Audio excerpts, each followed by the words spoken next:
SSMB 29 movie నుంచి ఒక అదిరిపోయే అప్డేట్ అయితే వచ్చింది భయ్యా. ఈ అప్డేట్ ఇవ్వగానే ఎవరైనా సరే షాక్ అవ్వాల్సిందే. ఇక విషయానికి వస్తే ఎస్ఎస్ఎంబి 29 మూవీ 2 పార్ట్స్ అన్నారు. చాలా మంది అనమాట 2 పార్ట్స్ అని చాలా ఎంకరేజ్ అయ్యారు. అయితే రాజమౌళి గారికి ఏమైందో ఏంటో ఈ మూవీని ఒక పార్ట్లో తీద్దాం అనేది ఫిక్స్ అయిపోయారు. అయితే పాస్పోర్ట్ లాక్కున్నారు. దాని గురించి ఒక వీడియో అయితే వదిలారు రాజమౌళి గారు. దాని తర్వాత మన మహేష్ అన్న పాస్పోర్ట్ తీసుకుని ఎయిర్పోర్ట్లో అయితే కనబడ్డారు. అదొక వీడియో అయితే వచ్చింది. అయితే ఈ మూవీ నుండి వచ్చిన అప్డేట్ ఏంటంటే వేరే లెవెల్ అప్డేట్ భయ్యా.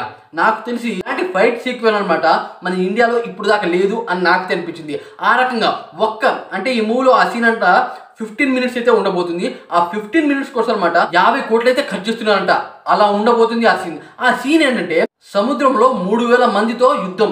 ఆ యుద్ధం ఎలా ఉండబోతుందంటే మనం ఇప్పుడు దాకా చూసి ఉన్నాం. ఆ రకంగా హాలీవుడ్ మూవీలోనూ చూడలేదు, అలాగే మనం ఎటువంటి మూవీలోనూ చూడలేదు. సీన్ కోసం 3000 మంది జూనియర్ ఆర్టిస్టులను అయితే తీసుకున్నారట. అయితే ఈ సీన్కి సంబంధించి కొన్ని వర్క్స్ కూడా జరుగుతూనే ఉన్నాయి. ఇంత పెద్ద సీన్ చేయాలి అంటే చాలా పెద్ద సముద్రం కావాలి. ఇలాంటి సీన్ అయితే రామోజీ ఫిలిం సిటీలోనే తీస్తున్నారంట. పెద్ద షిప్ కూడా రెడీ చేస్తున్నారంట. అంత పెద్ద వాటర్ సీక్వెన్స్ అనమాట. ఇలాంటి ఫైట్ సీక్వెన్స్ మనం ఇప్పుడు దాకా చూడలేదు. అయితే రాజమౌళి గారికి ఒక టాలెంట్ అయితే ఉంది భయ్య. ఈ టాలెంట్ అనమాట మనం ప్రతి మూవీలో చూస్తూనే ఉన్నాం. మగధీరా మూవీలో మన రామ్ చరణ్ 100 మందితో యుద్ధం అయితే చేస్తాడు. అలాగే త్రిబుల్ మూవీలో చూసుకున్నట్టయితే మన రామ్ చరణ్ ఎంట్రీ వేరే లెవెల్. అంతే సరే ఆ మూవీలో ఆ ఎంట్రీ ఇప్పుడు దాకా ఏ మూవీలో చూడలేదు.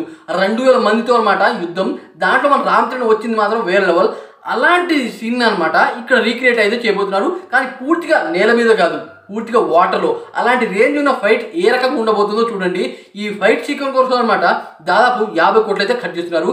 రాజమౌళి గారు మన మహేష్ బాబు చరిత్రనే మార్చేస్తాడు. అలాగే మహేష్ అన్న లుక్ మాత్రం ఒక రేంజ్లో అయితే ఉంది భయ్యా. మరి ఈ విషయం గురించి మీరే ఉంటారు. అలాగే ఈ సీక్వెన్స్ గురించి మీరే ఉంటున్నారో డెఫినెట్ కామెంట్ చేసి వీడియోకి లైక్ చేయండి ఫ్రెండ్స్.